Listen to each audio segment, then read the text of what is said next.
except mine wasn't towards the piano, it was more towards the guitar. Okay. So she got to learn the piano when she wanted to because at 4, and you know, she excelled at it. But you know, because back in the day, she's a boomer, by the way. It's like women, no, you don't go to Juilliard or any of those things, really. Opportunities for justice to be dispensed. So my mom, even though she's gifted musically, she just ended up becoming, you know, the career that she has in right now, but she's still very gifted at music. So why didn't she ever pursue a career in music? Because that's not what she went to school for, what she had to go to school for. Yo, what's up? It wasn't accepted for her to go to school and even get a college degree or even have a career. These are the things that, you know, women had to face. Not pursuing what they really wanted and not being supported in the things they wanted. Okay. So my mom, you know, ended up pursuing just becoming like a doctor, you know, like a counselor. Now, me growing up in more modern times, the fact that her not getting supported to do things she had interest in sounds so bizarre to me. I mean, I know it's a real thing, but it does completely sound bizarre. If you get what I mean. Hold up, I'm in the midst of a battle. Hold that thought for a second. Alright. I'm really taking the PvP thing seriously. Am I gonna feel proud of you now? No, I died. I almost had him, but I didn't. Oh, okay. Oh, who else is like, sounds like me with the Guitar Hero? The classic American, this is what you should do as a gender, whatever. I forget. So... You threw a glowstone at me. Okay, he respects you. Respect your fight. So, my mom at least wanted me to pursue the arts. So that's the upside of being someone who was oppressed from not pursuing what she's actually talented at. Yeah, she wanted you to have the things she didn't get a chance to have. So, the problem is, I wanted to play the guitar, but she was like, it was an ultimatum. I had to learn to play the piano first before she would even allow me to learn the guitar. So, really, that's until this day, she still says you needed to learn the piano before all of this. Every musician has to learn the piano. And I'm like, you denied me what I wanted. At least your parents, the moment you wanted to play the piano at 4 years old, they had to go look for an instructor that was willing to teach a 4-year-old. You gave me a freaking ultimatum to play the piano first, learn the piano first. I hated the piano, by the way. Now, because I'm older and I do know now how to play the guitar, and I've been playing the guitar since I was 15, I can appreciate the piano. The real piano, the one that's actually string and not the electric type. And everything, because it's a big difference in sound. So, but because I was like 6 years old and I wanted to play the guitar, my mom's ultimatum, you have to learn the piano first. So I did do the whole piano lesson thing, but I was so freaking bored with it, and I hated learning the notes for the piano, and all I ever wanted to do was play in minor. Every song they gave me, I'm like, just to liven it up a lot, I would play with the foot pedals to extend the notes because I was so bored.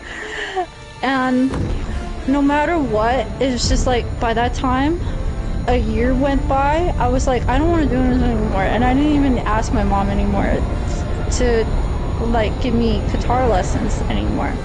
So the time I would hit 7, 8 years old, I was like, I'm done. I'm not doing this shit. I'm not even gonna ask anymore. So I didn't bother playing the piano please, anymore. No more. I didn't bother even doing, like, asking.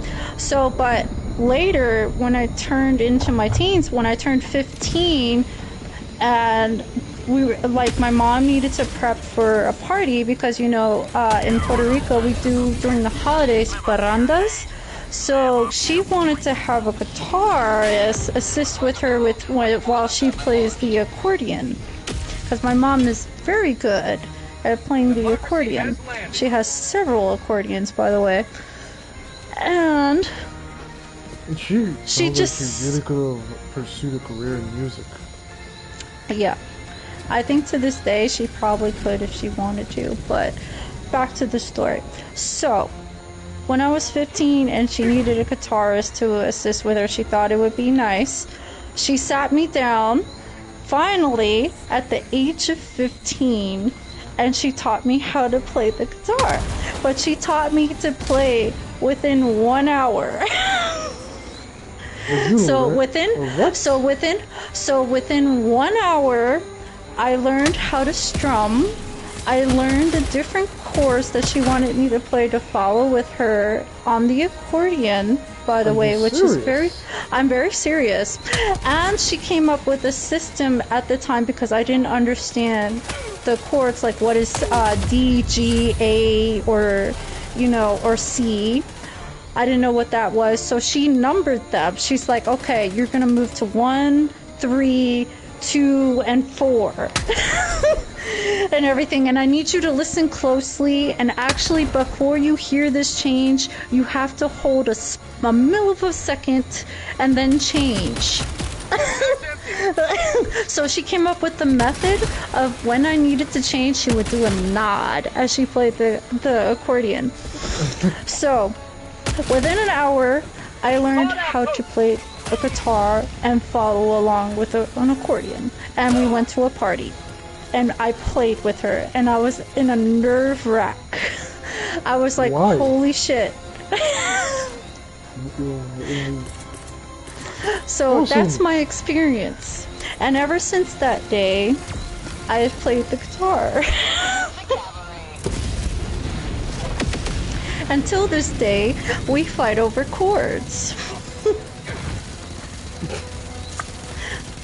We fight over who can play this chord better. Like, there's a modified way of playing certain chords because sometimes the finger alignment, you know, you can't handle it, especially if you have short fingers, like you have small fingers.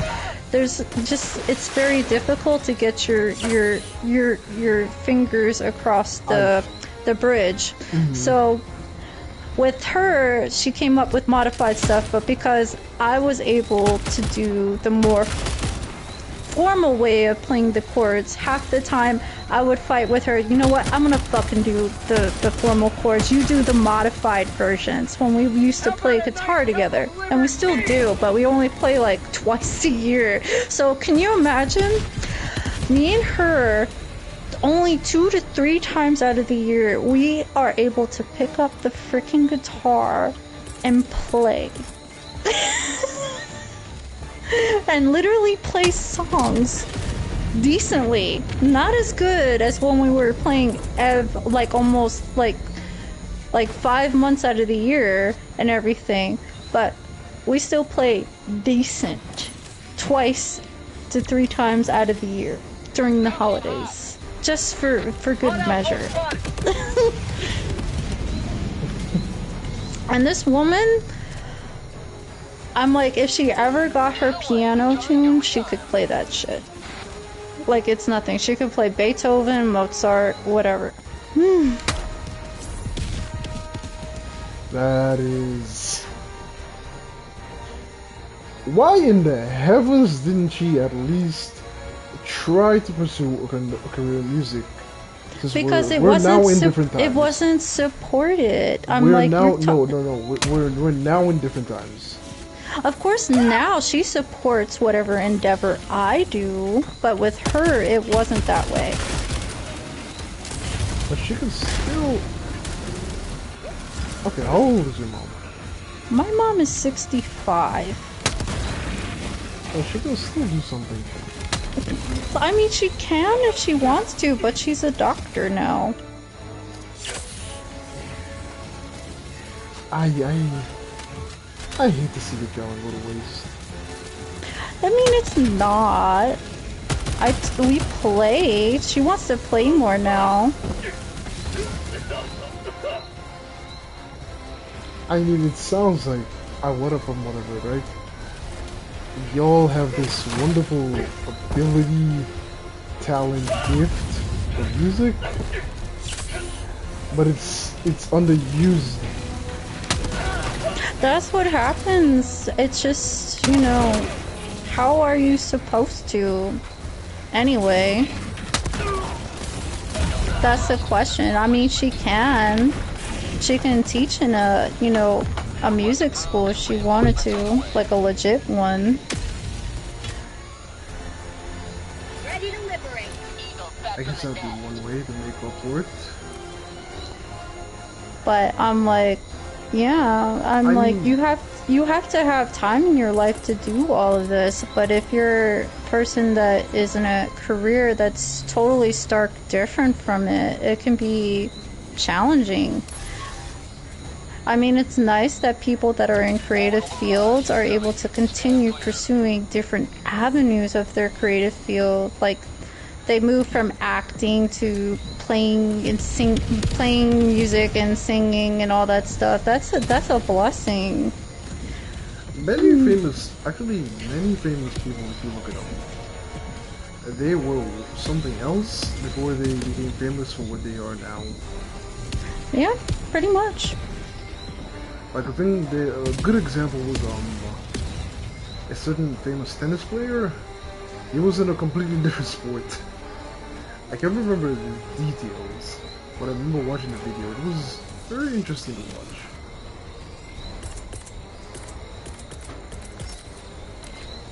I don't know. It's never really too to switch. Orbital barrage incoming. It reminds me of a story of a guy who, at the point he had kids, they were grown, everything, he had everything. Then he went back to, and got his degree in college at 19. Which sounded strange to me at the time, but as I got older, think about it. Props to him. So growing up with ADHD, what was that like for you? Just a sporadic brain, but like I said before, because I think I'm mixed with autism, that... You haven't confirmed with a doctor diagnosis? No, but definitely this is more of like a self-diagnosis. Like, I do have that moment, because I am very OCD about certain things in my life. I have to have things in a certain order. Actually, I even have this thing where I have to change up my space, and I did it ever since I was very young. I had to switch rooms constantly. So I would move from one room to the other, I would be in a room for a year, and then I would be like, no, I need to leave this room, and I would end up moving into the other room because I couldn't handle being in the same room for that long.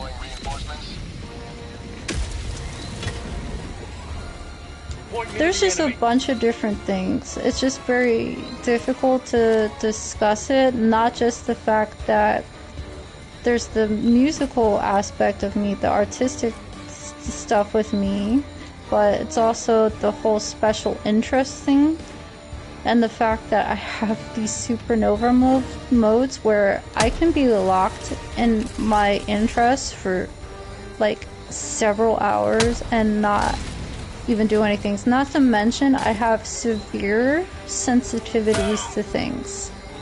Such as... Like, okay, one of my biggest issues is smells. I can't handle heavy smells, especially certain smells like perfume. It annoys the heck out of me. Another is certain noises and sounds and stuff. I can't handle ticking. No. Really? Any ticking, I have a giant watch in my room and it has no battery in it because I can't stand the ticking. And another thing is, you know how like you go to events and they have like speakers and like the microphone and all that stuff? Yes. I can't handle the noise of the subwoofers. Like I can't stand it. It makes me cringe. You know, like, you know, someone scraping their nails across a chalkboard? Yeah. That's what subwoofers feel like for me when they go off, especially with a microphone. I'm like, no, I can't. I get to the point where I'm so bothered by it. The pitch is just really high. It doesn't matter how high it is, it's just annoying. So it's very difficult for me to go to events when they have those speakers and then their subwoofers are completely insane, because all I can hear is that and not even listen to the music, and it will overwhelm me to the point where I would just be like, I would zone out and I'll be gone. Not to mention, I would have, for like the smallest things, it could be like something not working in the house. Like for instance, the biggest one that happened a while ago was the washer wouldn't stop washing. Like it wouldn't stop pouring water and everything, and I was like freaking out over that, and I had like a meltdown with the washer. Oh my goodness. Well, so when something is not working and I can't figure it out, I have a full-blown meltdown. Like, I would freak out. Like, that's the issue with my pets, when I had my dogs and stuff. Anything that was going on with them, like if my dogs were in pain, I would have a full-blown meltdown. Like, I could not control myself whatsoever. Thankfully, those times I had my parents with me, and of course I had my girlfriends at the time, so they handled most of the heavy emotional shit, but I was the one having the meltdown. I was like, I can't handle this. I can't find this person. I'm gonna have to just get myself out. Joining the fray. Slight, all but to a great deal lesser degree, kind of remind me of my brother. There's a bunch of other things too, but it's just like, alright, whatever, at this point. Dropping a pin. Southeast. Far. But those are like some of the stuff. Between me and my brother, if you were to put it, I'm the type of person where if I were to fall and break my leg, and I mean this seriously, depending on how I fall and break my leg, I could laugh at myself. I mean, to me, funny is funny. For my brother now, anything bad that happens, he takes it a lot harder than most. Like it's amplified for him. So, There's just so many different things that happen on the spectrum. It's ridiculous. It's like, how can you ignore it? Human beings are good at ignoring things they shouldn't ignore. That's just something to note. Like we're talented for doing that shit.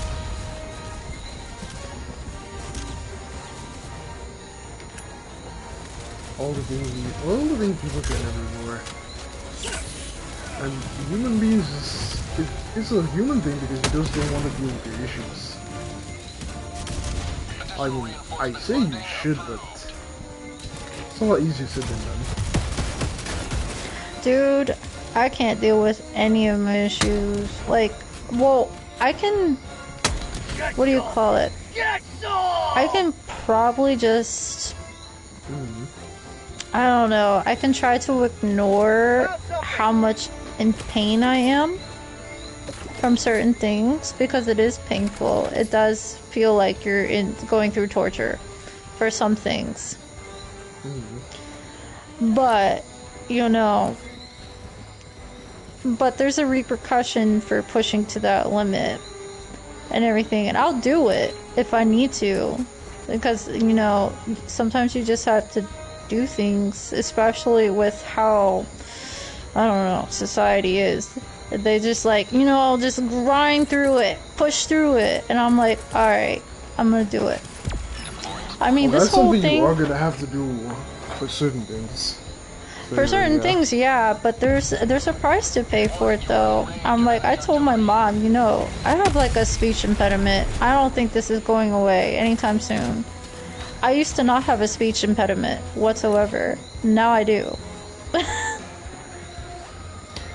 And that's because it's like, when you...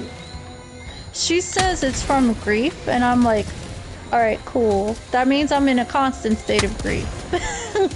So if it's coming at a price like that, where I'm constantly putting myself through a lot of stuff, where I'm literally damaging my brain to the point where I'm developing a speech impediment, that's not good. Just for the sake of... Just for the sake of society, that's not good. Well, how is it related to society?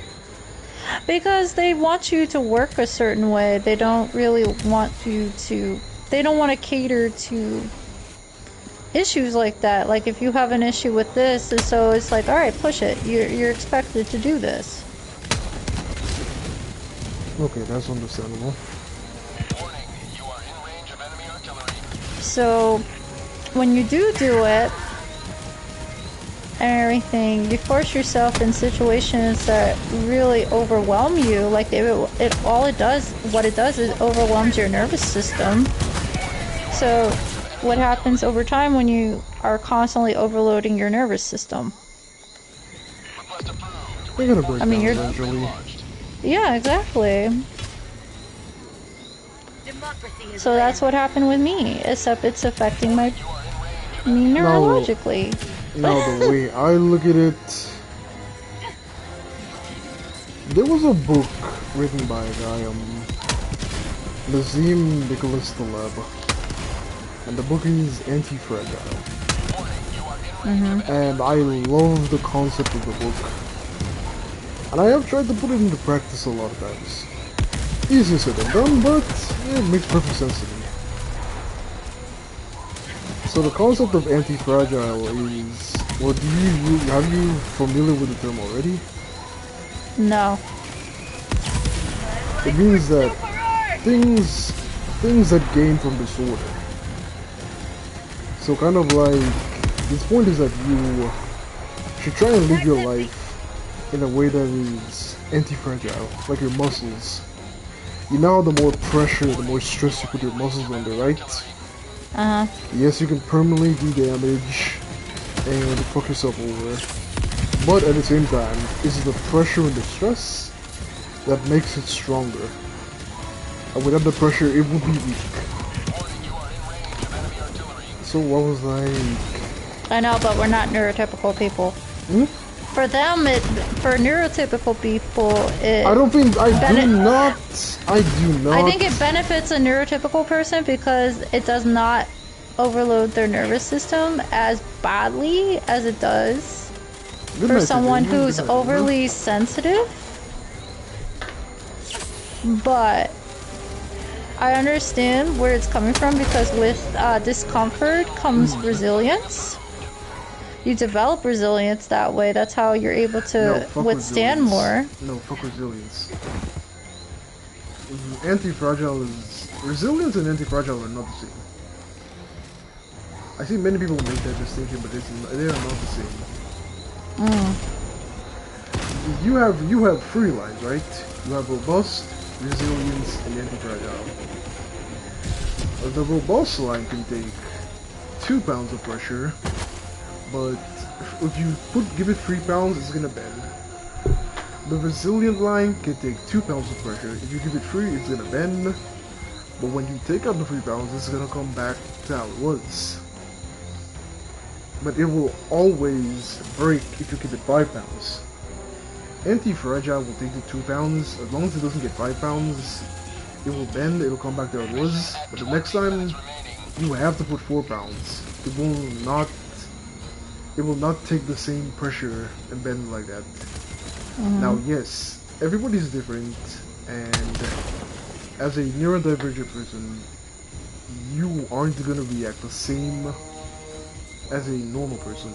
But I do not in any way believe or want to accept that being anti-fragile is mainly unique to normal people. You can, because as a human being, you have the capacity to grow, you have the capacity to change, and yeah, you're gonna have to come at a grasp with eventually. What gives you, what pressures you, you have to find a way around it, you have to find a way to deal with it, or it will destroy you, and that's a fact for everybody. Some people take it better than others. Like in my case, I would say that one of my biggest issues growing up, I couldn't stop talking. I couldn't stop talking. I used to piss off everybody with my talking. And that comes with ADHD, that's for sure. Yes, how should I put it? I did a lot of useless talking, which not only pissed off a lot of people, annoyed them, because it wasn't necessary, but it also put me in situations that I could have probably not put myself in. Now by default, do I still like to talk? Absolutely. If I'm enjoying the person's company, we get along, would I be in an endless talking session? 100%. But I eventually, definitely later than others, I learned a valuable lesson. That eventually just stuck to me. It was a quote I heard from watching a video. A wise man speaks because he has something to say. A dumbass speaks because he has to say something. So for most people, they would just, get themselves into a bit of trouble. They would learn how to talk fine. Me, I just repeat that quote in my head. It reminds me not to talk unless it's necessary or unless I know the person that I'm gonna enjoy the talk. And then for me now, when I started being more quiet, I started realizing I started noticing different behaviors in people that I wouldn't notice when I keep talking. Then people started saying things, or certain habits of them would slip. Because I wasn't saying anything, they were pretty comfortable, Because I started realizing, noticing things that I just wouldn't notice. But the point I'm trying to make is that I believe it's important if you have an issue, you'll have to try and find a way to have the strength to overcome it. If you can't overcome it, you have to find a way to live with it. But the worst thing is to just admit that you have an issue, there's nothing you can do about it, woe is me. That would just lead to a consistent state of misery. You know what I mean? Oh yeah, I know what you mean by that.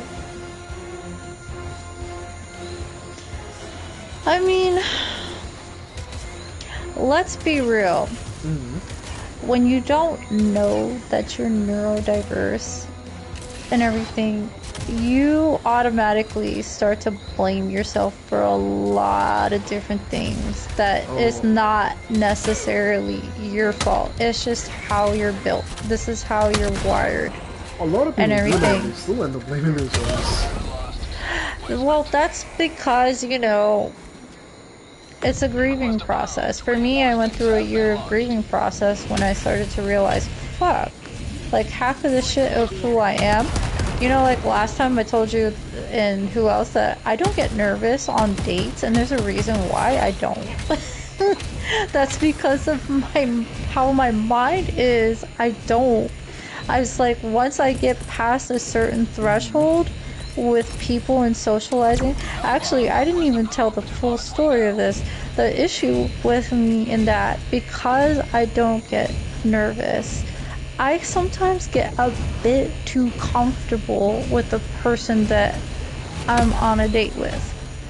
And that's the one thing I learned from mistakes and everything. It's like, oh, not to do that. Otherwise, you're gonna freak the person out who's with you and everything like that. Yeah, because it's different, and it's not like the person that trying to fully get accustomed to all of you. So that's my issue, and I learned like, yo, can't do this. Not everyone thinks like that. See, this is the thing. I thought was like, okay, because it's me, I thought, you know, people do this, but in reality, no. They're not this comfortable with each other and everything. So I had to reteach myself, like, yo, I gotta hold back a bit until they give you kind of like the permission that you can be this way with them. So that's why I'm very keen on permission here and consent. That's the thing about people though. I'll say, we do lack a lot of discretion. Like, let's be real here. It's very easy to say something that we absolutely should not say. And then we're like, well, what's wrong with saying that? Most people would be like, you just can't say that. Like, really? I just Why not? Like, we're just getting out of the way then. I'm like, why not? Why can't I say it? Because it's not socially appropriate. I'm like, alright, fuck, fine. Alright. I'm like, you know, I've learned to tone back. I'm not gonna lie. I learned from my last relationship, I gotta tone back. It's a thankful thing that they were kind of like understanding, and they were like, all right, cool, but yo, it's because, you know, they were from a culture that was already kind of like, you know, close anyway, so it wasn't too bad. The only issue is, like, within the week of us dating, I accidentally, because that's the thing, I get the Freudian slip here and there. I don't know if anyone knows what that is. A Freudian slip. It's when you accidentally say something that's on your mind verbally. Like, it's just crossing through your mind and you accidentally say it. Nah. I've never had to deal with that issue though. I've done it. So many damn times I have done it and everything. It's just like, I can't compare it to Tourette's because it's not, but it's kind of like that. You just like, but it slips from your mind. Like, it slips from your mind to your mouth and you accidentally say it. That's why they call it. So it's sometimes like, the only time that something, I won't lie, something like that has happened to me, but the only time that happened to me is when I smoked marijuana or ate some edibles and I was high. See, at least you can say that. For me, it's like, no. If I'm not high and I'm accidentally saying things on my mind. Like, I accidentally introduced the girl I was dating to my best friend as my girlfriend. And she was looking at me and she played along and she was like, and after the whole situation, like a few days later, she was like asking me, so are you gonna officially ask me, like, do the formal thing of me being your girlfriend? Are you gonna ask? And I'm like, wait, what? Oh my goodness, you just skipped the whole initial phase. I'm like, and I was like, you know, I paused even. I was like, oh fuck, I can't believe I introduced this person as my girlfriend. But at least she was like nice about it. It's just like a couple of days later, so are you gonna ask me formally? And I was like, alright, I'll ask you formally. I'm like, do you want to be my girlfriend?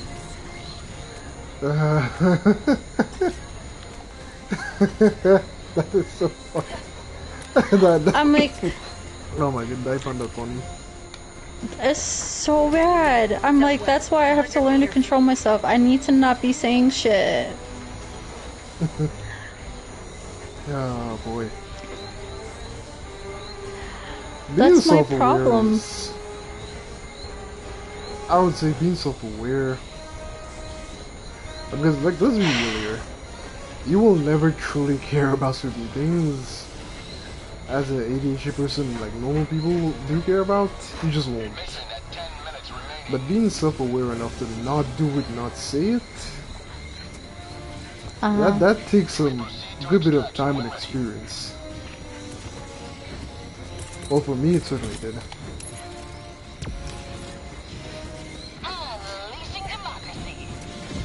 I'm having so much issues to get at a certain point in this game in Elden Ring, I forgot. You already met Vare, right? I did, and I have to go and get some blood from a dead lady. Oh, right, you have to go get blood from Northwest, what's 200 her meters. name again? The maiden. A maiden, yeah. There's Yeah, I think she two was maidens. vaccinated. There's one in the so-called bougie place. And You then attach bougie to so many things, I can't tell which place you're actually referring to. I don't know either. This is what happens with me on the daily.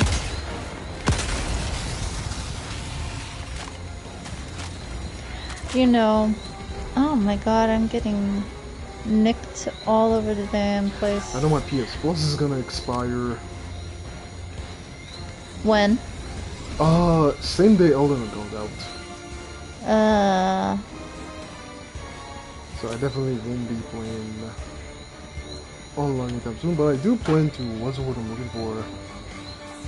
I do plan to try making more episodes in my free time and upload of series. Ah. Because Helldivers does need PS Plus to play online. Yeah, for a lot of these games you do. I know something that used to be free a few years ago actually. It was 7. But that was back when my buddies had a PS3. What is three? Something used to be 3 years ago and I got the consistently pay for. Although when I do have the money, I'll just renew Essentials. I got money now.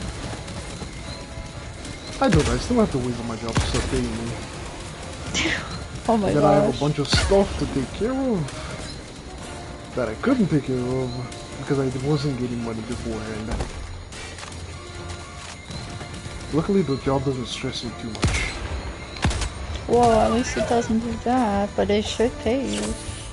Yeah, it does. It's definitely gonna pay me better than my previous job. So what happened was that, yeah, they didn't actually have a job position for me per se, except for the HBC department, which happens to be health and beauty care. Health and beauty care. Yes. Yeah, that's okay. That's not bad. Now, clearly, I don't know anything about makeup, so that's not my forte. Yeah, you're But not the gonna do ladies- so well. Yeah, the ladies do need. They were in desperate need of strong muscle when they gotta move pallets, carry boxes of leaves and stuff. So I basically signed up to be the hired muscle. Now, a habit I had from my previous job is I don't stick to one department. If I can't find work to do in my department, I jump to another department. I need stairs! So it basically carried over to this job. Oh my goodness. So now today, I did do a few stuff with him, but then I spend most of my day packing shelves, taking orders, carrying groceries and pallets, I didn't know that. storage, right. They were doing inventory today. So far I've literally jumped around 3 departments that are not my own. Now my supervisor doesn't really have an issue with it, so she's like, do your thing. Like, if anybody tells you Jack, kill her. I'm like, aye, Captain. Now today, I think they were doing a Father's Day special today. Well, come on, we all know. We all love mama more than dad. I forgot tomorrow's Father's Day. Speaking of which, I am off tomorrow. Yeah, it feels so good. When you know you don't have to get up and go to work the next day. Extraction is available. It's just amazing. Feels nice. Definitely.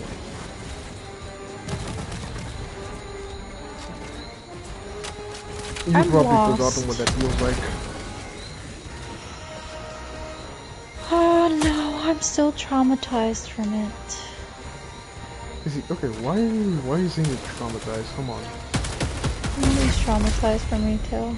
Sometimes the price of victory is the blood of heroes. It's a thing with me. I'm just traumatized. Now you see, the thing now I did work out with the concept of anti-fragile is like, there's gonna be certain experiences you have that you will see as traumatic, but you can probably shift it around, right? Now that you have the experience, now that you know what it is, it can't truly affect you anymore. Because now you know how to deal with it, or now you know how to avoid it. You know what I mean?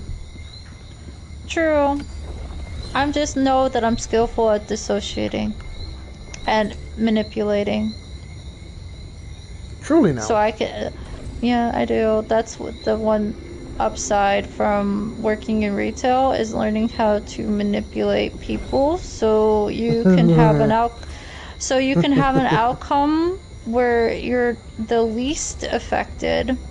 So it's like it's not a guarantee that you are able to walk away scot-free from issues with customers, but it is a way to kind of like make sure like not every customer is at your throat over shit. Let us not ruminate. That is, I think at some point that is an essential skill. Because I remember, my boss was my former boss was a manipulative son of a bitch. Yeah. But from him we did learn though. my coworkers often would just stare at me because out of all of us, I learned the best on convincing a customer why they should buy something that they absolutely don't need to buy. And I took notes from our boss because he basically specialized in the same damn thing. Yeah, that's what it's like working in sales, is really just convincing someone that they need to buy this. And that's the part I did not like about my job, was convincing people that they need this when in reality they don't need it. It's like they're not gonna die by not having it. Honestly, I came to pretty easy terms with that one. I mean, it's what it is working No, in at retail. the end of the day, I just think of it as it's business. Yep, it's a business. Because you're doing it, and everybody you go buy from will try to do it to you. It's how business functions. And Yeah. if you don't have that drive in you to push people, to convince them to buy stuff, you will not be successful at business. I'm not meant for business. Which is sad. I'm not meant for business because I don't like it. I think because of what I sold, it's not important.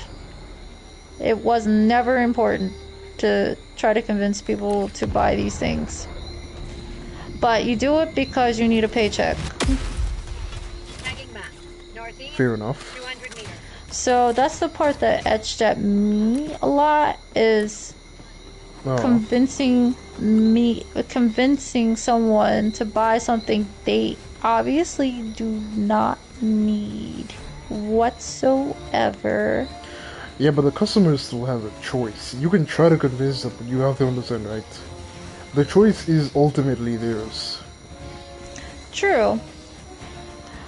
But I like people that are honest with me, especially when asking for emails, because I know I worked in in retail. I know, like, they have an accounting system where you have to get a certain amount of emails a day, or a certain amount of at least sign-ups a day for at least a credit card and everything like that.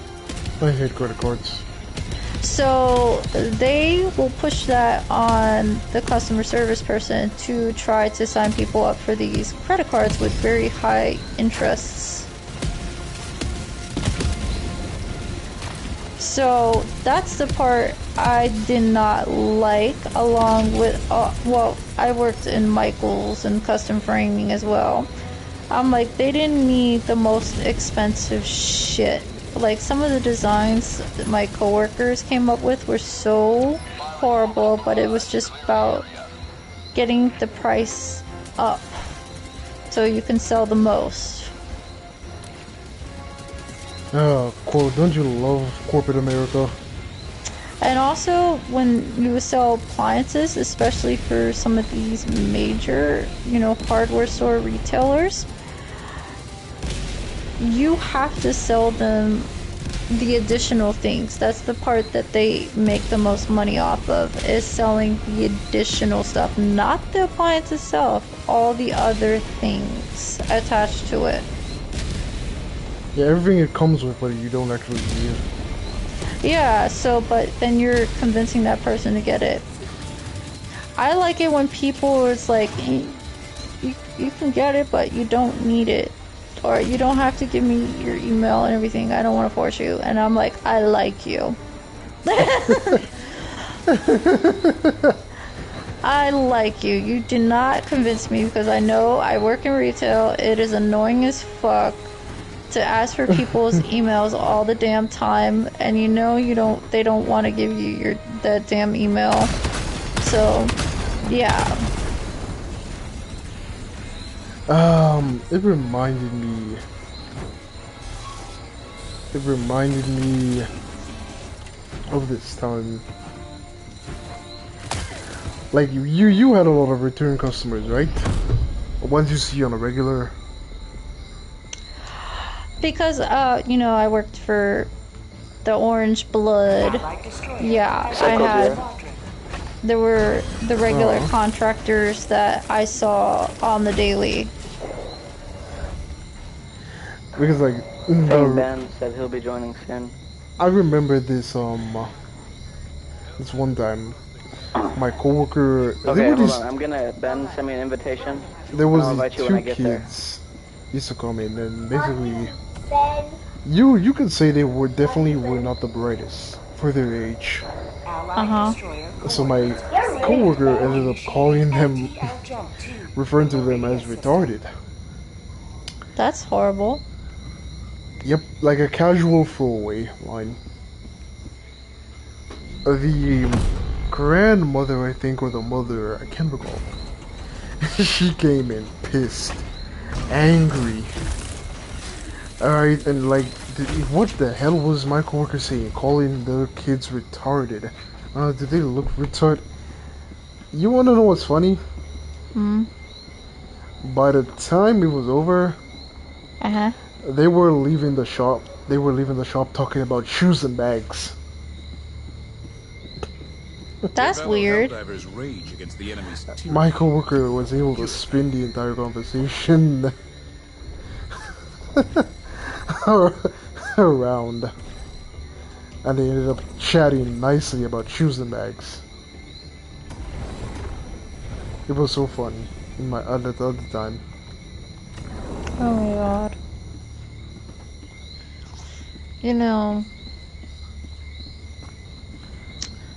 I think Michael's is the place that actually traumatized me the most. How so? I worked for that company for 8 years, Allied destroyer coordinates received. and I've never been treated more horribly and dehumanized in my entire life. Hey man, how are you? What's up, Caldera? Doing alright, man? So, Yeah, hold on. it's not like it's out of nowhere that I have this trauma with retail. It's just really, you get treated so shitty, not just by Damn. customers. Siblings. I've had blessing customers and I've had horrible customers gotta let that them know. literally say, do the new mission. I need to go to Rocket Oh Science yeah, School. it's out. Yeah, new mission.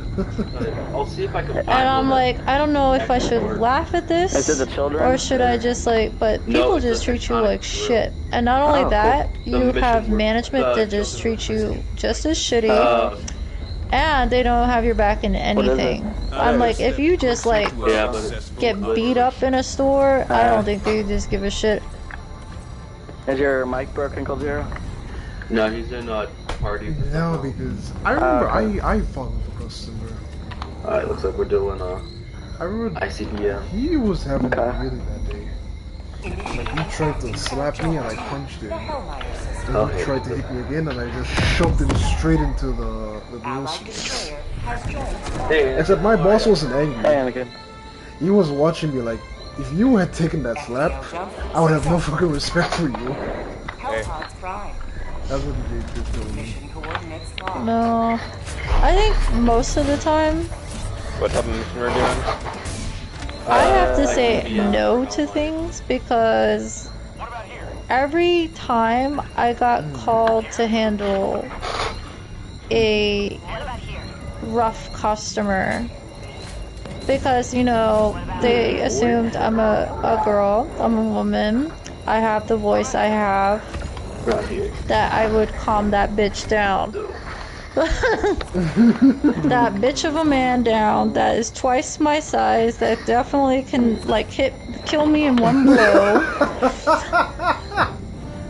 And I'm like, what am I doing? This is like, I'm putting my life at risk for a job. I should just say no, but no, I don't No, say because no. listen, I go listen, and deal listen, with no, the no, no. situations. Listen to me, right? Yeah. There are a There lot might of be guys, a high time. when dealing with everybody else, like other guys, they'll be hyper hostile and anything, right? And then when you put a woman in front of them, they calm down and act like their best behavior. He didn't calm down at first. I'm not I'm finished. like- I wasn't finished yet. Then you have those guys that don't give two fucks what the gender is. They will We gotta they will fight pounce high and for it. back slap either way. Not yet, chief. Not yet. Yeah. So Oh, Lord. this guy was not calming down. Like I don't even know what the fuck I said to this dude for him to snap out of I it. don't think you're high enough And he level for suddenly that, just Anakin. started talking to me like a normal human being, while my other coworkers were like fully prepared to like take on this dude if he was like gonna do anything. No, I have not. And I was like, why am I putting myself through this shit? Not only that, if this guy did something to me, my coworkers would more likely kill this dude because of how big he is. Because one of my coworkers had a mallet ready in his hand. And not too far by, I had another coworker, another guy that was in the aisle next to me, keeping an eye on me. And then I had another one who was my friend in another department. No. He came running over and he stood not too far away, ready to see what happened. That's how big and loud this dude was to me. And I don't know what blessing came over to me to just say something. I don't even know what the fuck I said to him. And he just shut up from there, and then he behaved, and I was like, oh my god, thank god I'm going home today. I'm going home. Oh, Roy Franklin just came in, just wanted to drop by and say hi. So, you're telling me that one of the Hey, Roy won't lead out. I'm like, we're over here There's discussing my trauma in retail. You got this. It's supposed to be the topic of neurodivergency, but it's more like the traumas Anakin, of they released retail. a shotgun for the secondary slot, like for the pistol. Let's see. Let me check in my audio settings. It is the worst weapon. Really, it is? I don't know where I'm going. This is the problem with this game. I don't remember. Where the hell am I? You haven't given me. I need to commit it to memory. I've been playing Stellar Blade. That's the thing. I can shoot him right now. I don't know, I have pretty good memory for things that I think are interesting, and then it's the opposite. Normally, yeah, I think they revamped it. Things I don't think are interesting, I will forget I think quickly. they revamped it. Oh no. No, madness go bye-bye. Yeah, usually it would. Madness is one of the best stats when you're fighting other players. I used that so much. The thing is, I don't have a remedy for madness in here. I mean, I know there are. That's why I brought the special. Yeah. It's still alive. Oh, It's right over here somewhere. I saw that thing. The tower's right over here. Okay, got you. Man. It was right next to you. Ooh. Okay, stop. God damn it. Holy. Oh my god. You hit the wrong guy, man. You're never I can't- calm. You're never calm. Like, why do you get so tense when you play games? Because that's how I'm built. I think you should try to overcome it and relax. Overcome my madness. Yes. Okay. I'll Remember, try to it's- work on that. Remember, it's just a game. Relax. It's just a don't take it too seriously. Don't take it too seriously. Relax and just observe the situation. If you fail, you fail. Who gives a shit? You're gonna try again. I have to admit though, it is funny to see you play horror games. I got killed by madness. I haven't had time to watch it, but I will.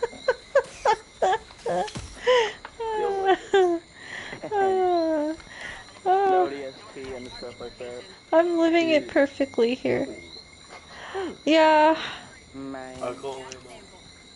I started recording Home Sweet Home instead of playing that live. Which is probably the best for me. Yeah, there are certain games that you must record. Playing it live is gonna be a pain. Like Resident Evil 2 on hard mode, I would not play that live. Oh my god, yeah. I can't with Resident Evil 2. You definitely weren't as enjoying that as much as you thought you would. What? I liked Resident Evil 4, but I'm not a fan of it anymore. I'll play it again eventually, Resident Evil 2. I'm I have to surprised how much you complete- didn't like Ashley. I'm too used to staying inside all the time. I know I complained about Ashley like there was no tomorrow. Yep. Pretty much so. The only time she was useful was handling the wrecking ball, and I was happy about that. I'm like, I'll put a ring on it because you can man a wrecking ball. I'm like, you know what? I'll take that. You need to play the OG Resident Evil with old Ashley, and then you'll understand how good remake Ashley is. Honestly. Touching yourself? The remake Ashley. That's what I'm hearing. Besides, I don't know, I just enjoy the remake a lot. Anakin, I know you can't your penis to gun, but you can't touch it out. But like, Ashley used to be more annoying. I enjoy her character in the game as well. Mine's called Like her Edward. section with the knights, Mine's called that was so Eduardo. bloody good to me. Eduardo.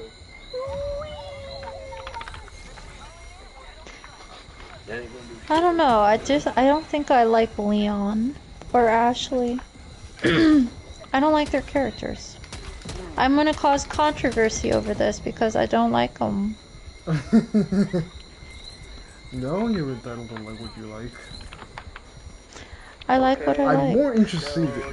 It's not a matter of you don't like what I think you should like. It's more like if you don't like it, I'm more interested to know the reason why.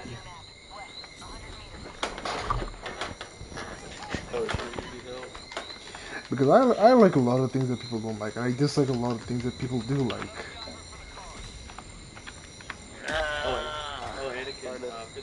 So then I often question myself, like, why is it I feel this way? You know, that makes sense. Anakin, you're gonna love that first. Oh goodness, damn it, this person is good.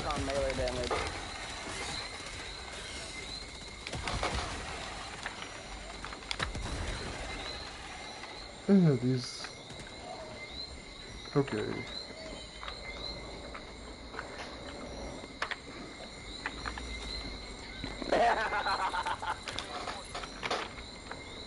That's 3 shotgun shells I've ever found. You know what's funny? What? I used to talk too much, but now I can't stand people who talk too much. I like people who talk. It depends on what you talk about. Yeah, that's the thing. Like, if they're talking constantly about something really trivial, I'm gonna be annoyed. No, not really. Like, for instance, with my mom, right? The older I get, the more... How should I put it? The more my mom frustrates me. The reason would be... She's a person, right? Uh-huh. Everything she thinks comes out of her mouth. Like, no shit. If she thinks it, it will come out of her mouth. She talks to herself, expressing openly speaking her thoughts. Sounds familiar. But what's worse is now, she talks to me about everything, and I sometimes tell her, right, Mom, I do not want to hear about what happened to Jane, Susan, Mary, or Tom, Dick, and Harry down the road. It's not my concern, not my business. Tell me something happened in your day. But then it's like, then I realized where I picked up a certain habit.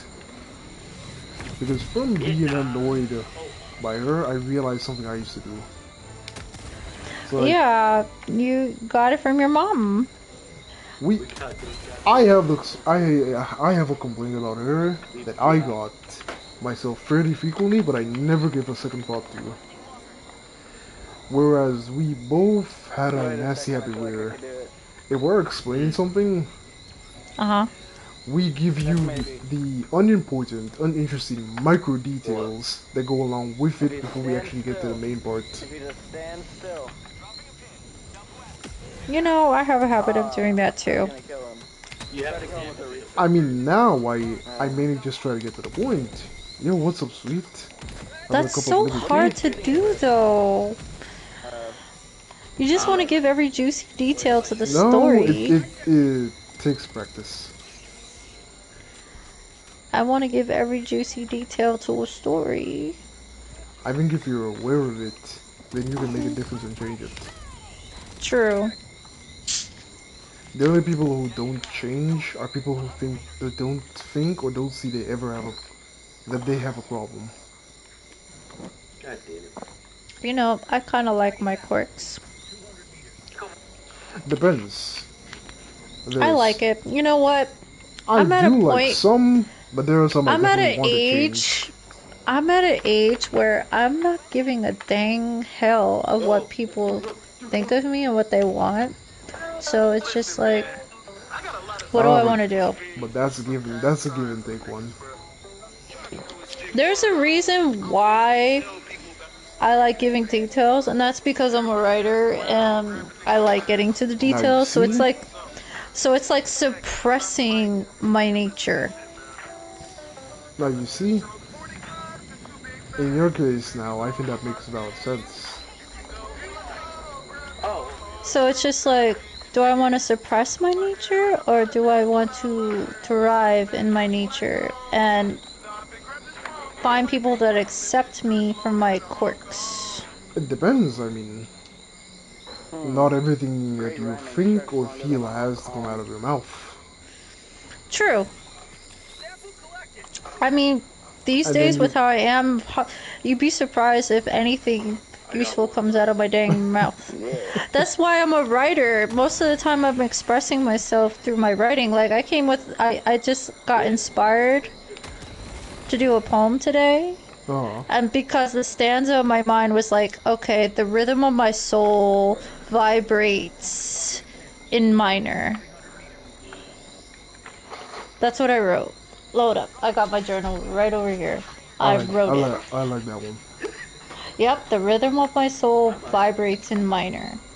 And those of you who don't know what the minor chords are, they're pretty much those are the sounds that are, you know, more associated with deeper emotions like sadness and introspective, versus major. A lot of things that played in major chords are generally happier and more pep, you know? So on a guitar, when you play in minor, you get songs like La Llorona, which is an 8-minute beautiful song based on the Mexican folklore. So, no.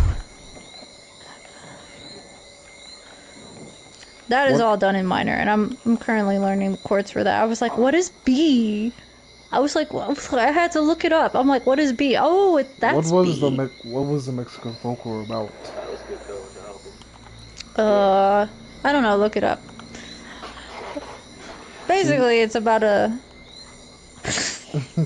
I don't know, look it up. They've been going good, sweet. The matches have been going well. Where is the... Oh, I forgot. I had the Baldekin's blessing this entire time. Okay. We're still good for Tuesday, sweet. Let's see. Okay, I know I can take this down. What is this? Excuse me. I got given a finger, but what is the one... Oh, no. You know what, let me get rid of this Baldekin's blessing.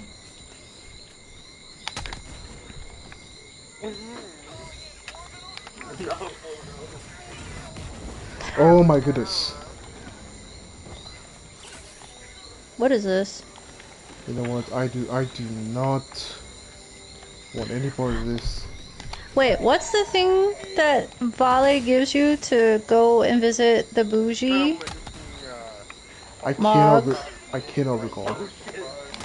Because I just got the Mog's imprisonment thingy. Mog Shackle? Yes. I'm so confused in life. What is You this may shit? or may not have to look it up. Actually, So I think there's an update that makes you sort through newer or older items. I can't. Hold I up, 1 think. second. Check your items. Let me talk to him again. Let me talk to him. Oh, he's... I had to talk to him again to get it. Oh, so you Pure didn't Blood have Knight's it. Medal. I forgot you have to exhaust the damn dialogues of these NPCs. Luminary Moog. I will end up blowing myself up. Okay, Dylan. Yeah. Dylan, it's map related. No, this is not gonna work. Oh, Anakin, come over here. What you mean endure a little longer? Oh my god, this is stupid shit he says. No. Yeah, Okay. You get frustrated very easily. I told you that, that's my issues. At this point, Dylan. I try to control it. I really do. I do breath exercises, I go walking, I go listen to music, I lift weights that are heavy.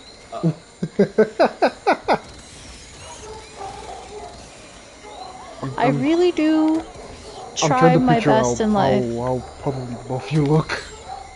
I'm not buff though. I guess what you lift on isn't heavy enough. I'm not a body type that gets buff. Naturally small? No, I'm not small. It's just I don't know. It's kind of okay. I have like a sleeper body.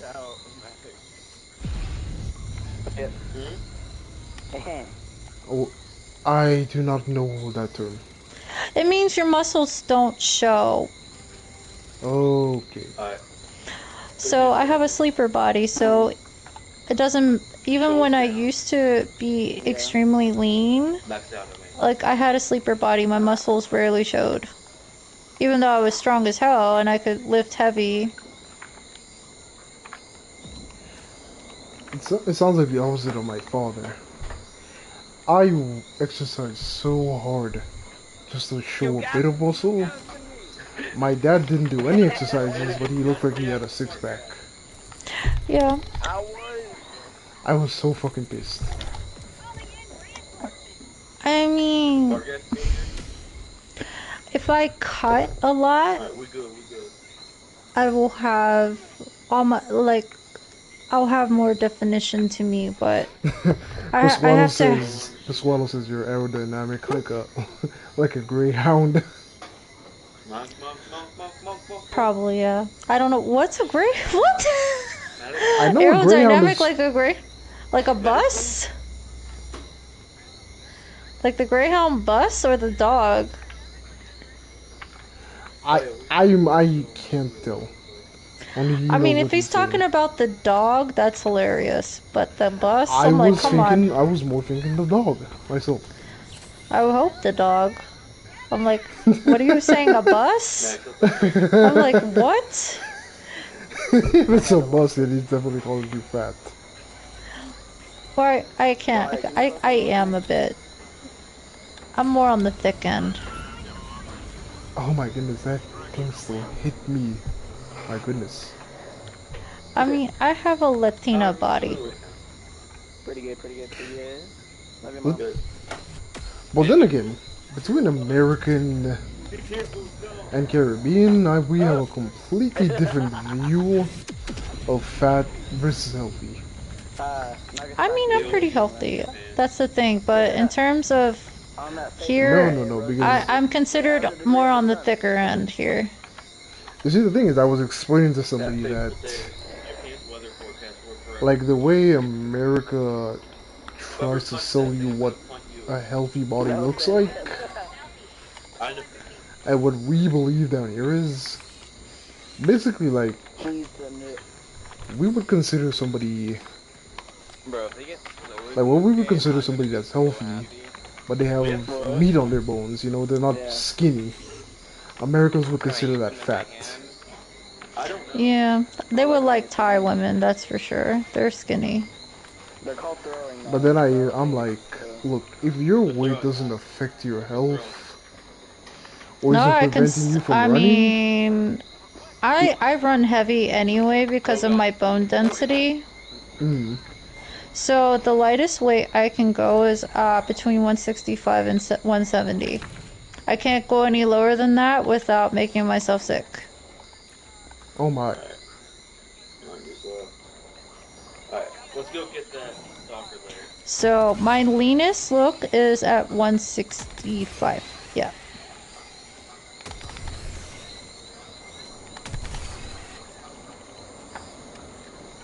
I actually haven't checked my weight, my normal body weight in years.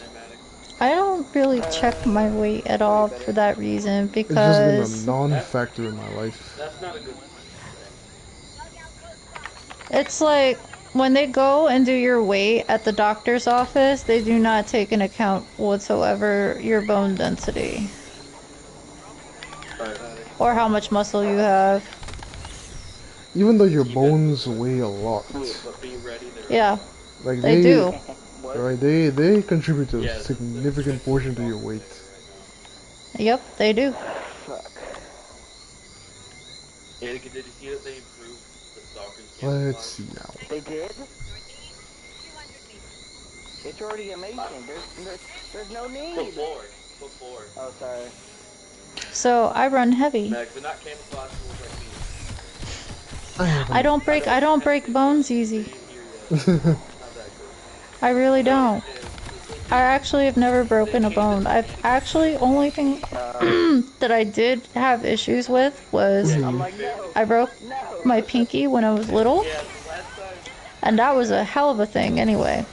And then I cracked my rib, but it was a hairline crack, and that's a crack. That's only because I crashed my bike and I slammed into a boulder. I'm having schizophrenia. I feel like I see them everywhere. Oh, luckily on my side, I've never broken a bone. Yeah. So I've fallen off of out of trees. I've fallen off of a roof. I've crashed my bike several times because I'm a crazy person. And the thing is, even though my bones don't break, still your muscles go through the whole woodworks here, so...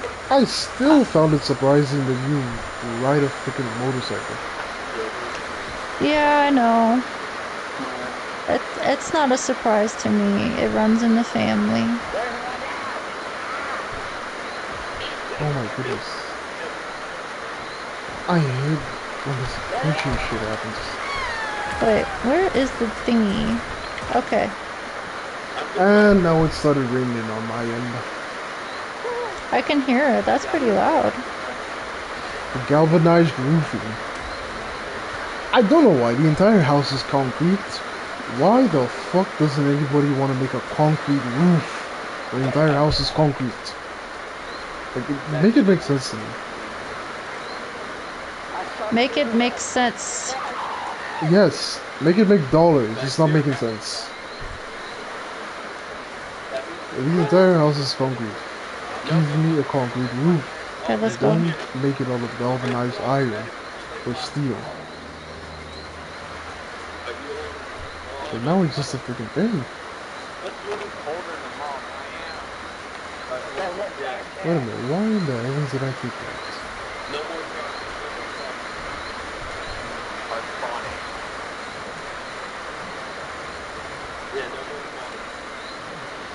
On the upside though, outside of streams I love rain.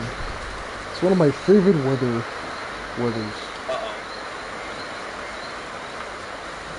Because I would rather be cold and wet than hot and sweaty every day.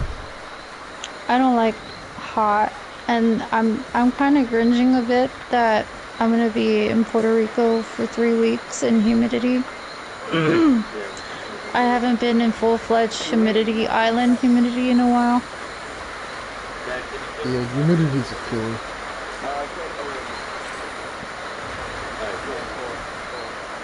Okay. Then again, it might be okay. I don't know, but I heard it was like it got up to like almost like 110. You know, I'm so damn used to a high amount of humidity. Right?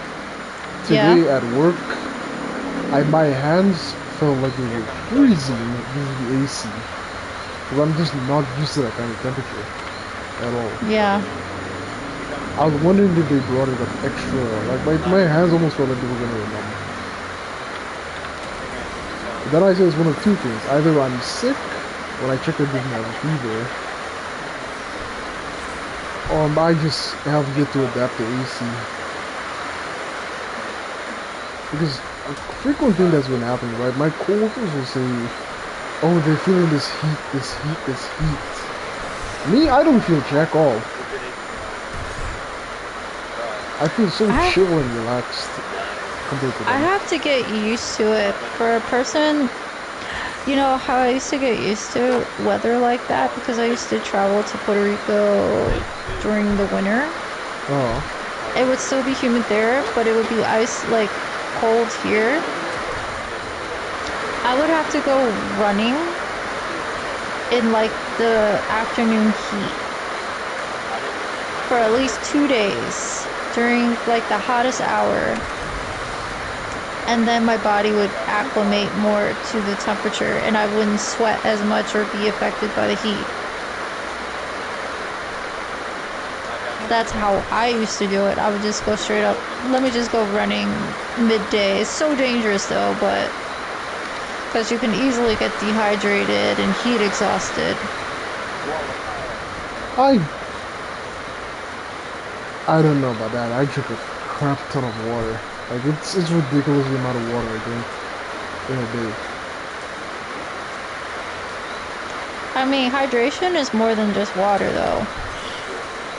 Really? I always thought it was the same thing. No, it's water. It's a mixture of salt, magnesium, potassium, and calcium. I don't know. I mean, you can survive a week. I mean, when you go a to the month on water hospital, alone. when you go to the hospital, you're getting the IV. That's what it is.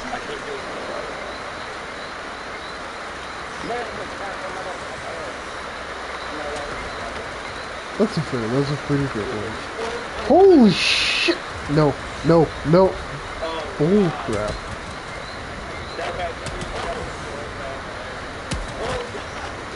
I was getting hit by a fire tornado.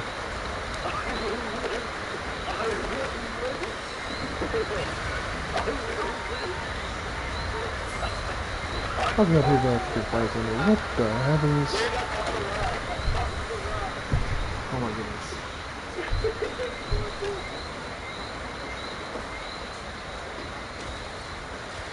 Ah.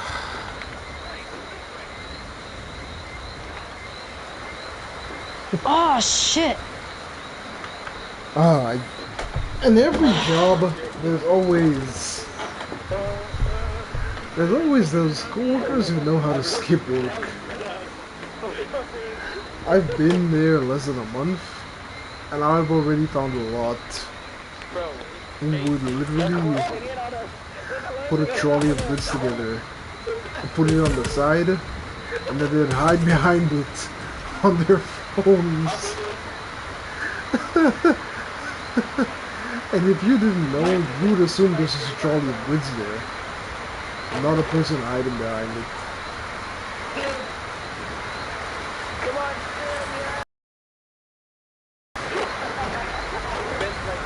Wow, the rain is really coming on strong tonight.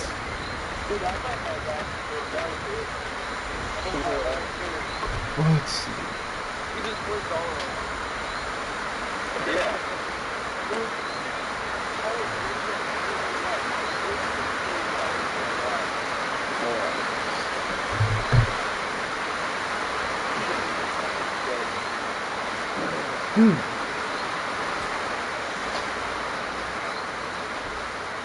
I don't think I'm gonna be able to do. Man, I really, if I want to stream this, I want to have to really play it. In Houston, it gets to 105, or 10 over 70 or 80 degrees of humidity.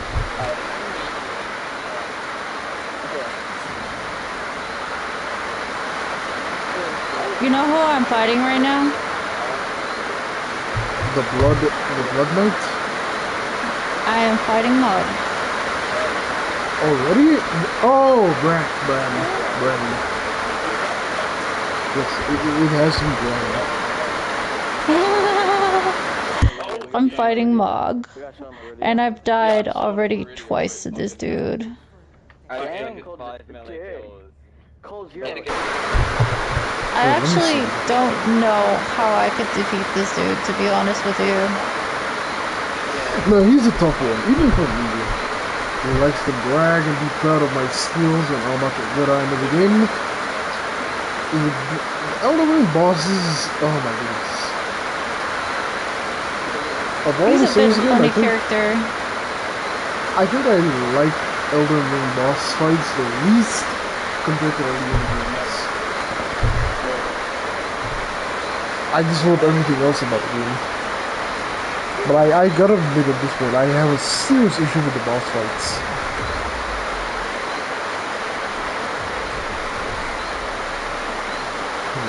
Which is dangerous. In the US, we make kids get heat adjusted by making them practice inside. And it's dangerous. They don't get used to being outside. You still need to kill Mog on the breakthrough? Well, yeah. What are you doing? Like press save or NG press?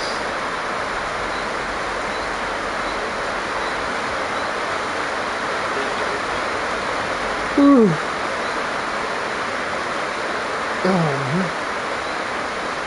goodness, it really is wonderful when you don't have to get up next to me.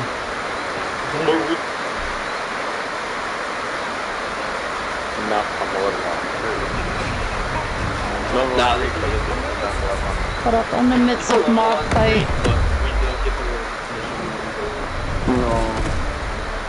We haven't done one. They got one. I'm officially going guerrilla warfare. Don't do the guerrilla stuff. I killed him. Yes! Yep, that's fine. I killed him! Damn, Like, bitch. Don't use the guerrilla warfare stuff with us. It just don't work. Are you? Wait, is somebody helping him, or did you do it on your own? You like my armor? I did it with my, my mimic here.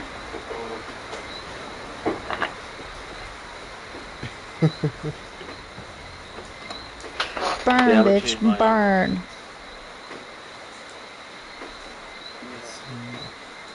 I'm so happy right now. He was hard.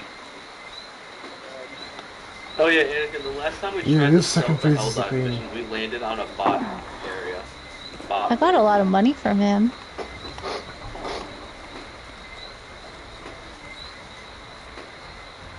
Holy shit. Like I did. I got like a lot of money from him. What should I upgrade? Why do I still got money? It ain't mine. Dexterity. Okay. Confirm. What do I want? Stamina. I want stamina. Wait, what else do I have in inventory? Huh. Okay.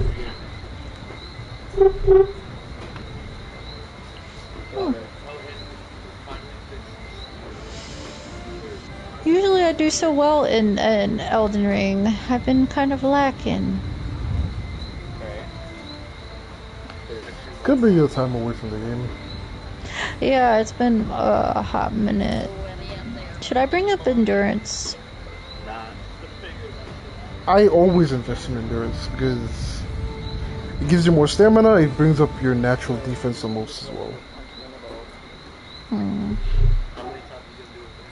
Like it really does wonders for your defense. Okay, I'll bring up endurance. I'll put money there. What level are you now? 188. Nah, you're ready for the DLC. Yes, I am. I told you that. I was.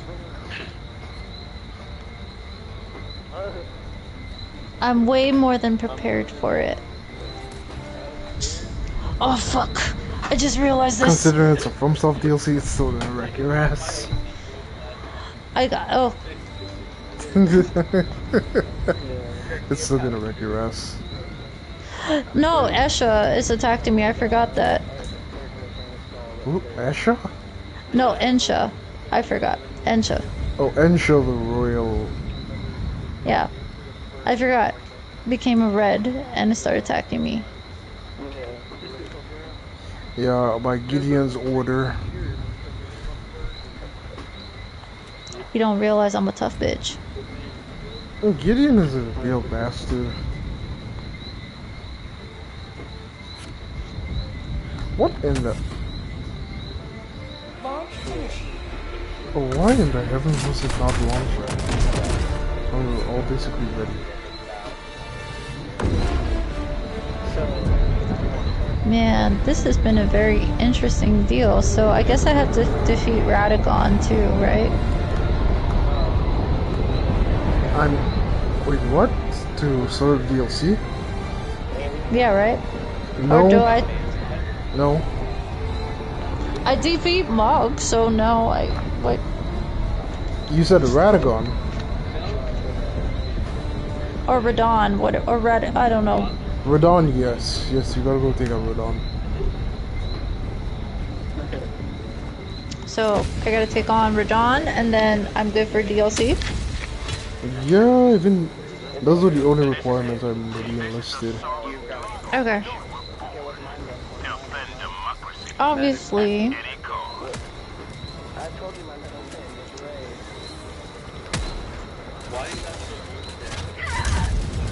What? So, within this 2 hours of streaming, I managed to beat Mog.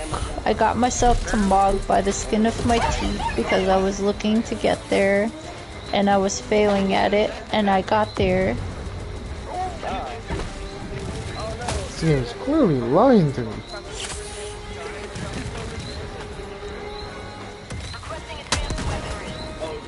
Mog is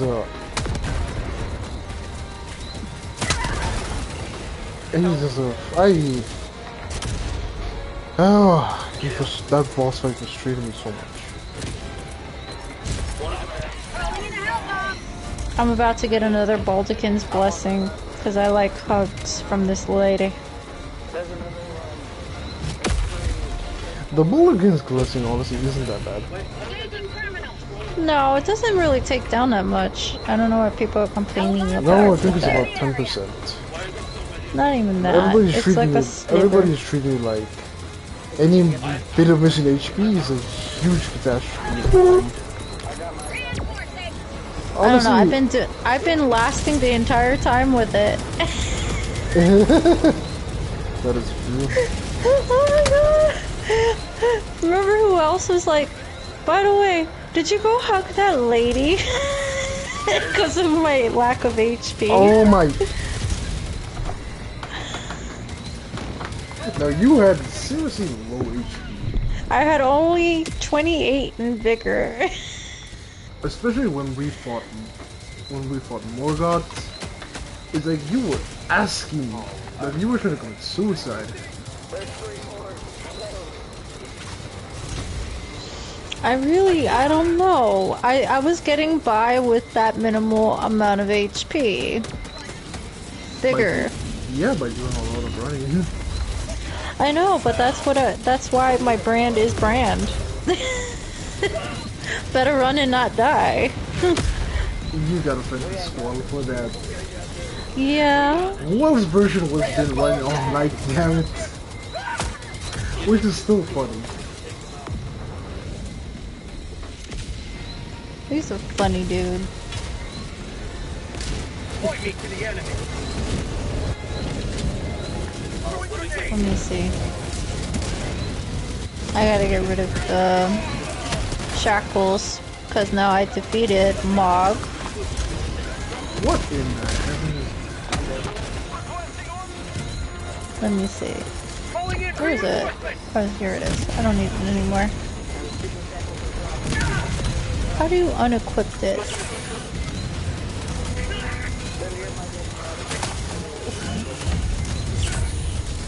Where am I getting shot? What am I? Oh. I'm not. No. No. No. Okay, there you go. It unequipped it. I'm not so dumb right now. What time is it? Oh, it's 10 o'clock. Yeah, it's 10:05. You want to still play, or you want to call it for a night? I actually do want to call it for a night. That's fine. We can call it. 2 hours is good. Oh no, I started later than you, so 1.5 hours for me. Alright, not the best start. Wait, when? Remember, I didn't know you were live. I didn't get any notifications, so I thought we were just talking before stream. Oh. Nope, I got you 2 hours in. No, mine is exactly hour and a half. Hour and 33 minutes.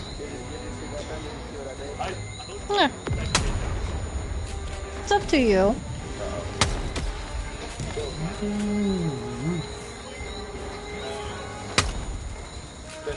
You know, so I had a... How should I put it? What? I was so blunt. Oh god. Well, not necessarily blunt, but Another issue I have with my HP, I don't know if it's a me case or if it applies to other people. My brain doesn't stop thinking. Like, Yeah, mine doesn't consistently. either. Like, it is physically impossible for me to sit down, relax, and do nothing. Unless I'm either thinking, watching TV, playing games, talking to somebody, or working. Because at work, I can't, for all of the TV job, I can't really think. I can't put music between while I work. Which is, okay, I've gotten used to it. But now, I have to consistently,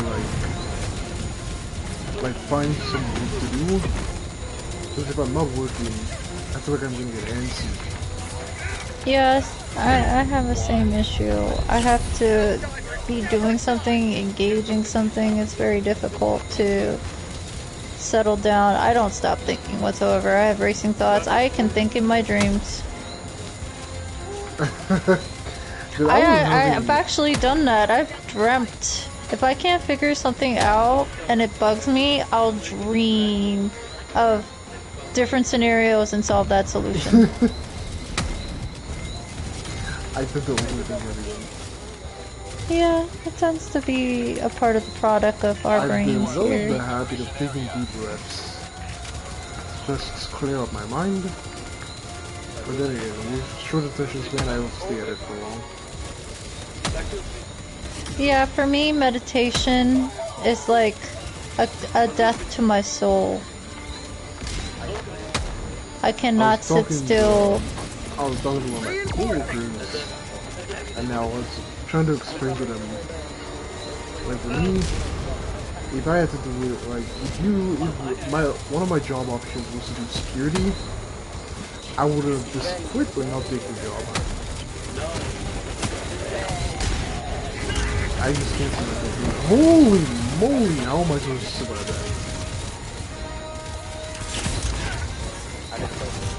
But like, Yeah, I I can't. look at the other guy doing security, just standing still, walking up and down, observing the place.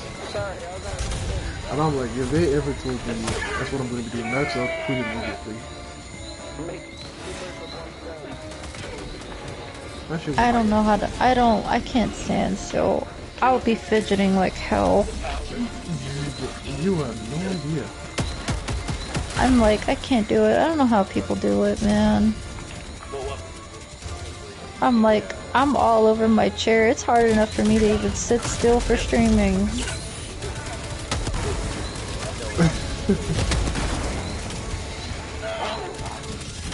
I wouldn't say that. I've already know a situation like that.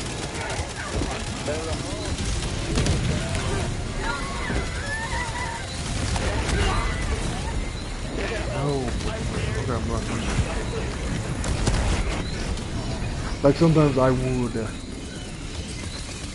but also I'm lying down on my bed. Then I'll sit up on my bed. Then I'll get up and go and sit down on the chair. And like sitting in one position, it just after a while, it just upsets my whole body.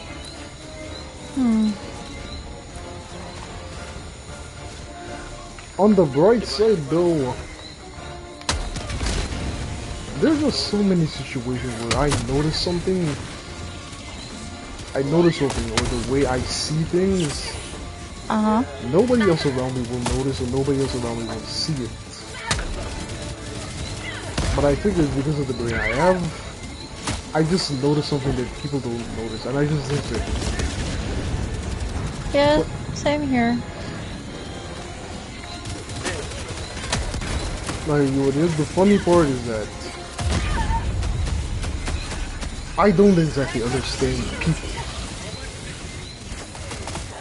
Like, how should I put it? I don't understand people in exactly what motivates them, but I do always notice more than others have it in tricks.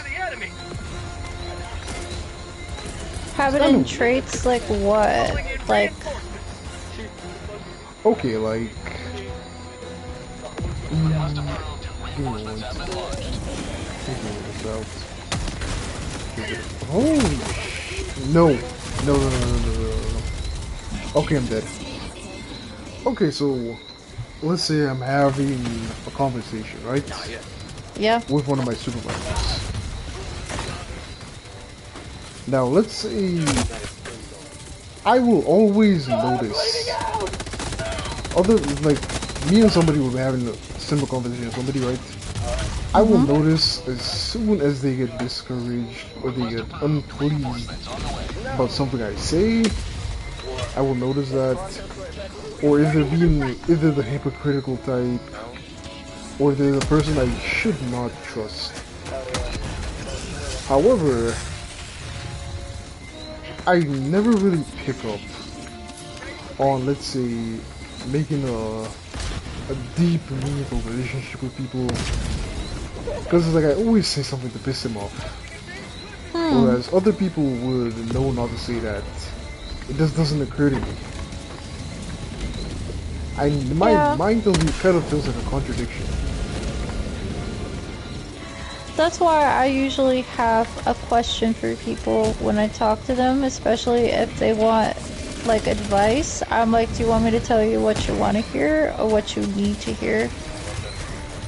I give them that option. And I'm like, don't shoot the messenger. Don't shoot the messenger, okay? I'm just telling you what's up.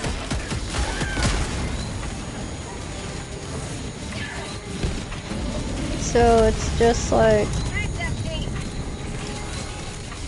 I don't think people intentionally want to do shit, but they just do.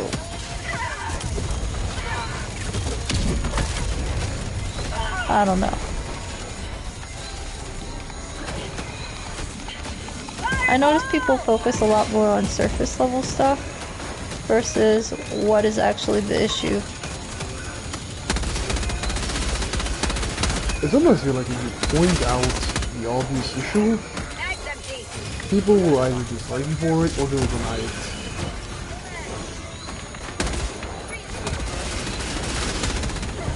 But then my brain tells me like, this is the issue, let's just deal with it here and now. And get this over with. Oh my fucking goodness. This game is not fair. Calling down the support weapon. Okay.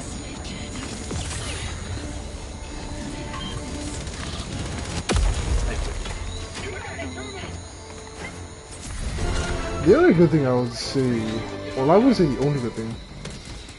A really good thing though with overthinking, you see a lot of hypothetical scenarios that do come true, but you're already prepared for it. Yep. That's called envisioning. You can imagine a bunch of different shit.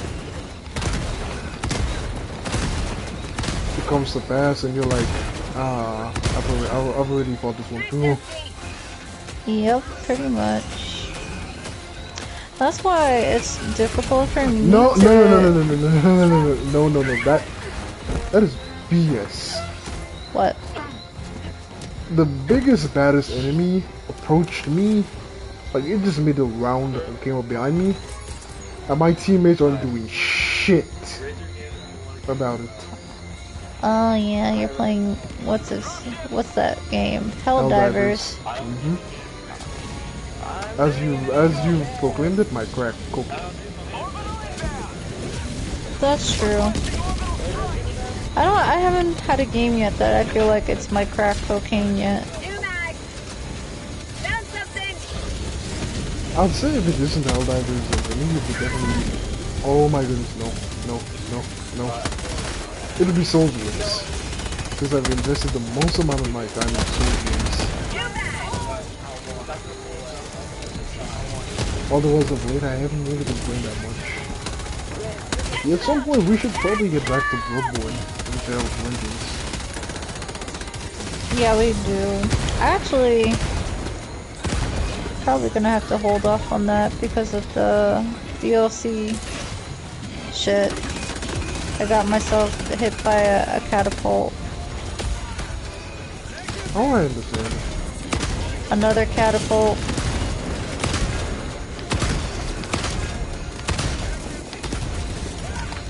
Nope. Oh. Don't be like that.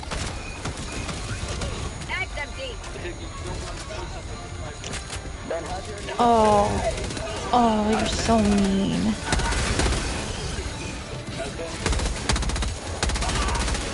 So, how do you gain access to Radon? You have to go to Red Maid's Castle. But I think you have to do some prerequisites in the game. Like what? And then the Radon Festival will be starting there. Oh, so what's the prerequisites? I cannot remember for the life of me. There's no pre-wet. Oh man, now I gotta look up the There is, prerequisites for it. if you go there too early, the festival won't be started when you get Radon. I wonder if you have to go to Renala, not Renala, I mean, what's her face? Ronnie. Or the Carrion Manor. I don't know. Hey, what's up, Gradient?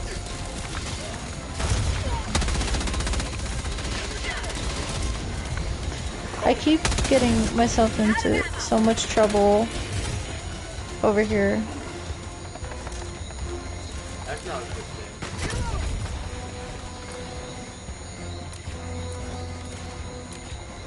Okay, you know what? Let me hit the one here real quick. There's so many damn fingers. No.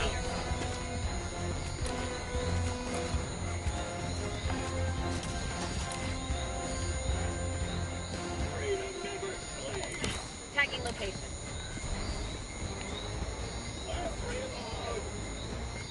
Recoilless rifle, spear.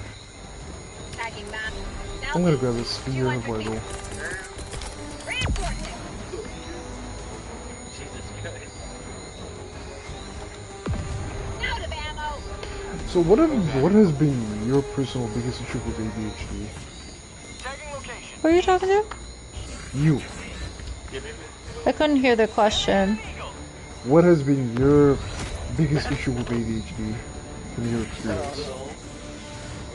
Hold up. Let me get out of this fight that I'm in right now.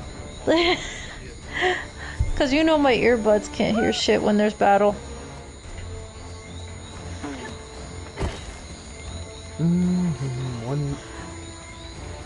Okay, now I think I can hear you now.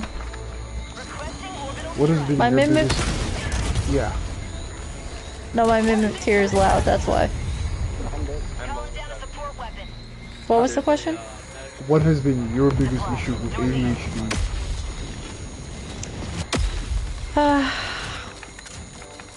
I think with how forgetful I've become with a lot of different things, because I get so worked up. Like, I'll go and run to do something and then I'll forget what I'm doing. Like, I'll get all excited over something and I'll start racing across and then I would forget. Yeah, that's the short attention span.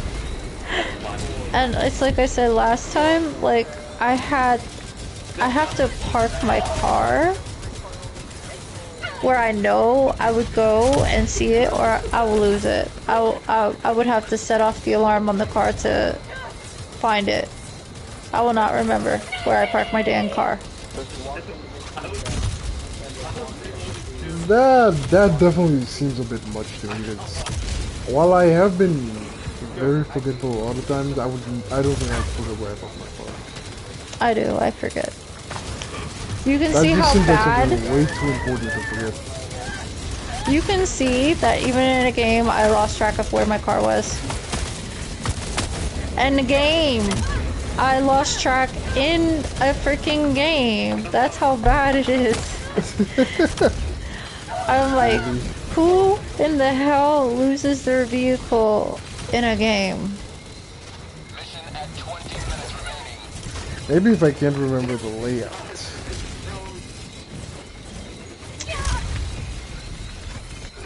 I mean, I have my moments.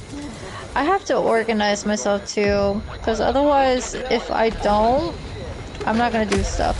I'll be behind in a lot of things. So if I have to do something important, I have to list it. And I have Funny, to put... I used to do something similar, but for when my supervisors gave me instructions, I'd be like, WhatsApp it to me. Because I will forget. Yeah, same here. I will forget to do it.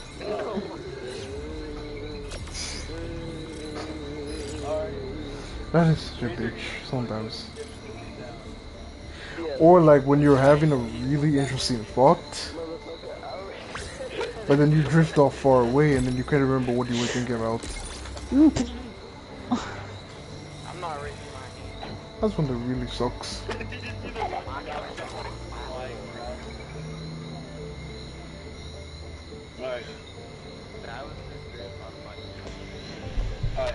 I don't know why I'm doing the Carrion Manor.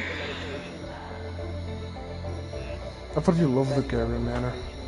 Oh my god, the fingers. No. Yes. These damn Absolutely, fingers. yes. So many damn fingers. The ones in the north are horrible in the winter area of this game. Even the bloody super fingers. I really hate it. Who designed these things? I don't know, even if I don't like it, I feel like I learned to appreciate it. You appreciate the fingers. Yeah, it takes a creative mind to come up with this bullshit. Yeah, you're not wrong. Can't believe I'm saying that. You're not wrong. It takes a lot of creativity to create these characters. Technically enemies. But what the? Okay.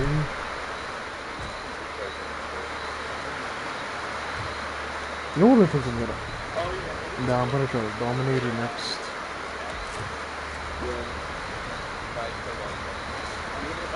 And the bloody rain has started again.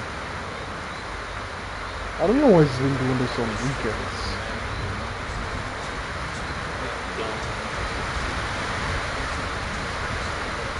At least I'm getting a good breeze from my window. I really can hear that rain. That's hilarious. It's still not louder than the bloody crickets. Speaking of which, Gale did a stream. I swore I heard crickets in his background. Crickets where? Huh? And who else, probably? No, Gale. Gale? Yeah, he streamed Resident Evil today. Oh. So when I got off work, I went back and watched it. And then I realized his background definitely sounded like crickets. Only lower than mine are, because mine are pretty loud. Probably because your window is pretty open to the... Yes, it's metallic louvers. But it's not really the window though. They're just they're just loud, regardless if the house is closed or not.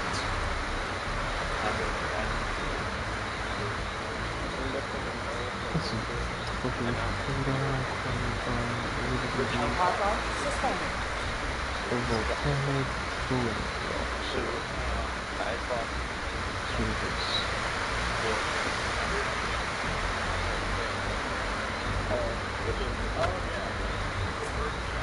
Okay, teammates, do not let me die this time.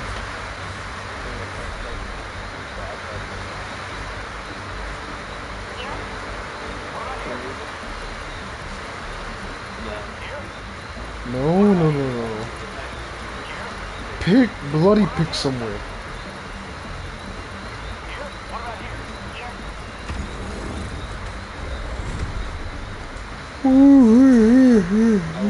Yeah.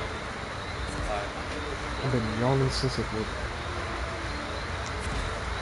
I have a nasty habit of wanting to sleep, but trying to stretch out as much time as possible that I can stay awake. I actually could use some sleep at some point. But I need to watch an episode of Chucky. I decided. Really? I started watching it finally. Well, you enjoy it, right? I mean, it's okay. I mean, it's all you can really expect from Chucky. It's Chucky. Yeah, you're right about that one. Chucky's Chucky. It's a toy that is murderous. But House has been giving me some good surprises.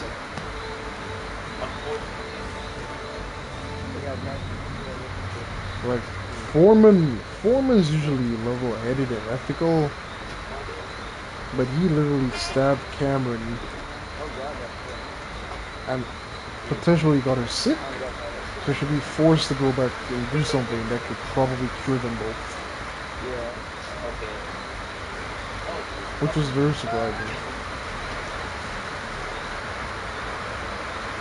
Really, Pasquale, Chucky terrified you as a child? Back then they called it child's play. I never knew about that, man. I've always known it as Chucky.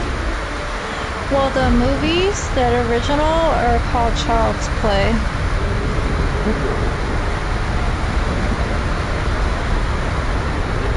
It's just recently they started calling it Chucky, especially with the show. See, I never watched the beginning or like the complete beginning start of the movie. I've always seen it on TV, and the movie was already in at some point. I never got to watch it. It is such an old movie. And growing up around here, we just called it Chucky. Chucky!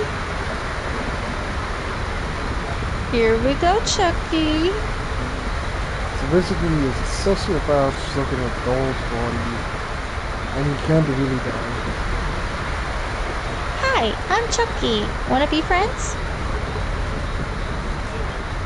And then there was that girl who got herself into a doll's body as well.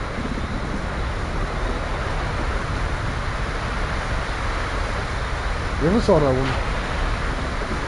There was a girl one? Yes.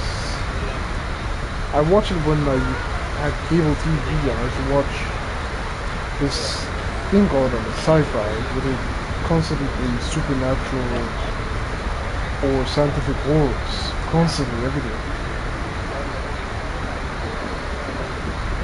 You ever used to watch sci-fi? I used to watch stuff on the Sci-Fi Channel. Well, yeah, there was a sci-fi channel.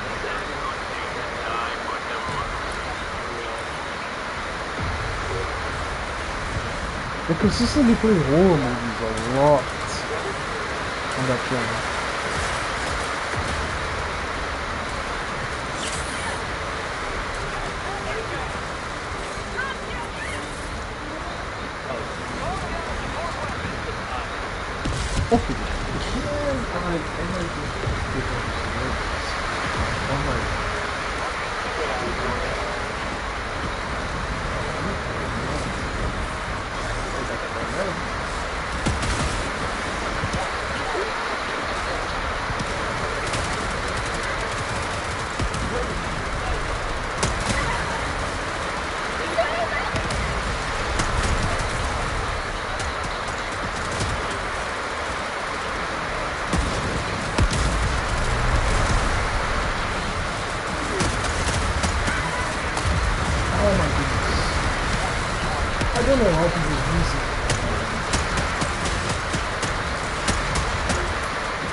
You...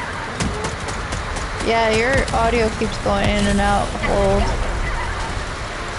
I don't know what that is. It's really 2 hours. I don't understand. Yeah, we can stop it here. What should we discuss next?